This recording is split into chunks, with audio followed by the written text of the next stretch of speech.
दुर्ग लोकसभा में कुल 8 विधानसभा सीटें आती हैं, जिसमें से 3 सीटें भाजपा के पास है और 5 सीटें कांग्रेस के पास है। ऐसे में भाजपा कैसे जीत पाएगी राजनांदगांव लोकसभा? भाजपा इसलिए जीत जाएगी कि आते वाले 5 साल में राजनांदगांव में कुछ काम नहीं हुआ है। जितना विकास था सब रुका हुआ है। तो प्रदेश के मुख्यमंत्री होने के नाते राजनांदगांव का विधायक कोई भी रहे, उनको यहाँ काम करना चाहिए था। लेकिन रमन सिंह जी के विधायक रहते हुए यहाँ काम नहीं हुआ है कि वो यहाँ के विधायक हैं तो यहाँ काम मत करो। तो ये नहीं है, ऐसा नहीं है। 5 सालों में रमन सिंह के विधायक होने की दुर्दशा सहा है राजनांदगांव कि रमन सिंह यहाँ पे 5 साल विधायक थे, तो कहीं ना कहीं एक दुर्भावनावश यहाँ का विकास कार्य रुका है। क्या कहना चाहेंगे इस पर आप?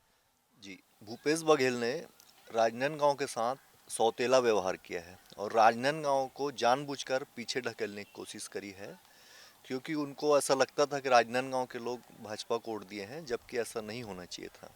और रही लोकसभा की बात, तो अगर पूरे लोकसभा क्षेत्र में विधानसभा चुनाव देखे जाए तो टोटल 92,500 की लीड कांग्रेस ने ली थी सभी विधानसभा, और भाजपा की लीड थी 90,000 की। तो सिर्फ 2,000 का जो फर्क है उसी से भाजपा पीछे थी, और संभव है मोदी जी के नाम से वो 2,000 से ज़्यादा की लीड आराम से भाजपा लेने की संभावना है। और यहाँ का मुकाबला भूपेश बघेल जी के आने से बहुत दिलचस्प हो गया है और सभी लोग इंटरेस्टेड हैं। और इसके आने से भाजपा को ये भी फायदा हुआ है कि जो लोग सोच के बैठे थे कि भाजपा जीत जाएगी, अब रमन सिंह के भूपेश बघेल जी के आने से वो भाजपा के कार्यकर्ता भी अब बढ़ चढ़कर काम करेंगे। बढ़ चढ़कर काम करेंगे बता रहे हैं। एक आरोप आपके सांसद पर लग रहे हैं बार बार, संतोष पांडे जी के ऊपर।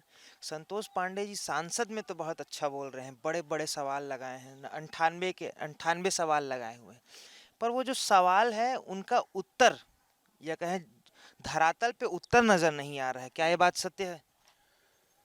जहाँ तक संतोष पांडे जी के व्यक्तित्व का सवाल है, आदमी सचमुच बहुत अच्छे हैं, बहुत अच्छे वक्ता हैं। संसद में उन्होंने बहुत प्रश्न उठाया है, लेकिन कहीं न कहीं पब्लिक के बीच में और राजनांदगांव लोकसभा क्षेत्र में मुझे भी ऐसा सुनने मिलता है कि उनका कांटेक्ट जो है पब्लिक के बीच में फेस टू फेस में ज़रा उनकी कमजोरी रही है। लेकिन फिर भी वो एक होनहार और युवा सांसद हैं, तो मुझे ऐसा लगता है कि इस बार वो अगर जीत गए तो गलती नहीं करेंगे। और जैसा कि मेरे पूर्व वक्ताओं ने कहा कि भूपेश बघेल के आने के बाद यहाँ पे टफ बहुत हो गया है, तो संतोष पांडे को भी हट के प्रयास करना पड़ेगा और उनको लोगों के बीच में ये कहना पड़ेगा कि मुझसे अगर कुछ गलती हुई होगी तो इस आने वाले 5 साल में उसका सुधार करूँगा।